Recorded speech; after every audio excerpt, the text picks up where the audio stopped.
উৎসবমুখর পরিবেশে পালিত হলো খবরের কাগজের সম্পাদক ও প্রকাশক এবং কথা সাহিত্যিক মোস্তফা কামালের জন্মদিন।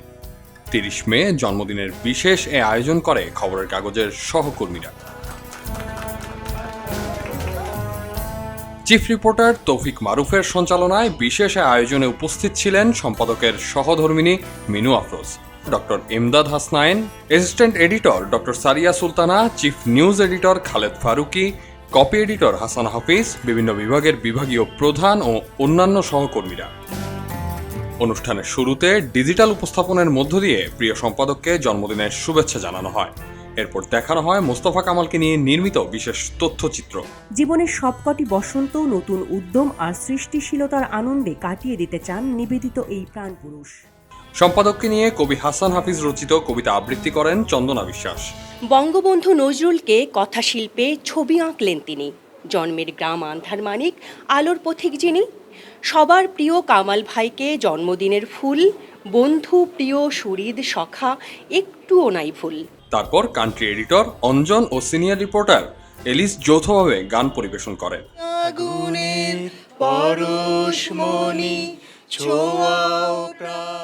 গান শেষে বিভিন্ন বিভাগের বিভাগীয় প্রধান ও সহকর্মীরা প্রিয় সম্পাদককে ফুল দিয়ে বরণ করে নেন।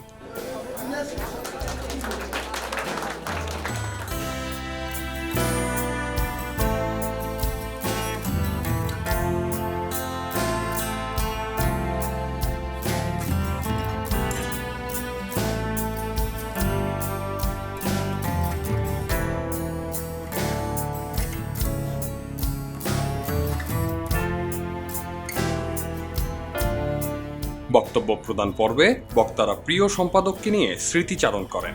অত্যন্ত মানুষ হিসাবে ভালো মানুষ না হলে ওনার কর্মজীবন বা ওনার সাফল্য চিরদিন স্থায়ী থাকবে না।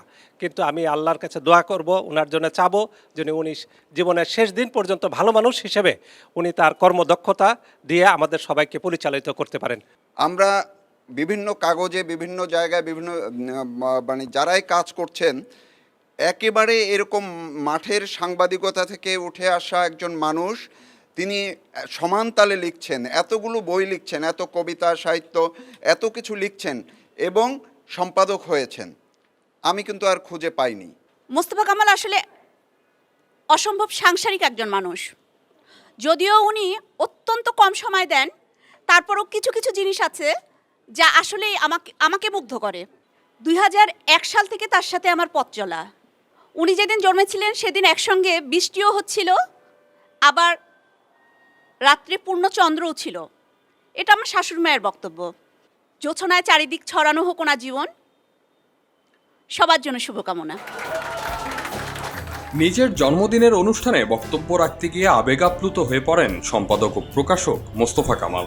আমি আসলে আনুষ্ঠানিকভাবে জন্মদিন পালন করি না, আমি পক্ষপাতীও না। তারপরেও আপনারা যেহেতু আয়োজন করেছেন, আপনাদের কাছে আবারও কৃতজ্ঞতা। আপনাদের এই ভালোবাসা, এত ভালোবাসা, আসলেই আমি একটা সময় ভাবতাম যে মানুষ আসলেই কি আমাকে মনে রাখবে, আমার কি কোনো ভূমিকা আছে, কোনো সমাজের জন্য, দেশের জন্য কি কোনো ভূমিকা রাখতে পেরেছি। অনেক কৃতজ্ঞতা আমার এই খবরের কাগজের সকল কর্মীকে, তারা আমাদের সাংবাদিক বন্ধু, সহকর্মী সবাইকে, আমাদের 300 যে সহকর্মী আমার, এদের নিয়েই আমার সার্বক্ষণিক চিন্তা। সকাল থেকে রাত সবসময় আমি ভাবি তাদের নিয়ে, তাদের সংসার, তাদের ফ্যামিলি, প্রত্যেককে। কারণ আমি একটা উছিলা, কিন্তু আল্লাহ তাআলা আমার উছিলায় সবাইকে এই যে একটা রুটি রুজির ব্যবস্থা করেছেন, আমি সহ সবাই একটা তাদের নিয়েই আমি চিন্তা করি। নামাজ পড়েও আমি দোয়া করি সবার জন্য। বক্তব্য পর্ব শেষে সকলের অংশগ্রহণে জন্মদিনের কেক কাটার মধ্য দিয়ে অনুষ্ঠানের সমাপ্তি ঘোষণা করা হয়।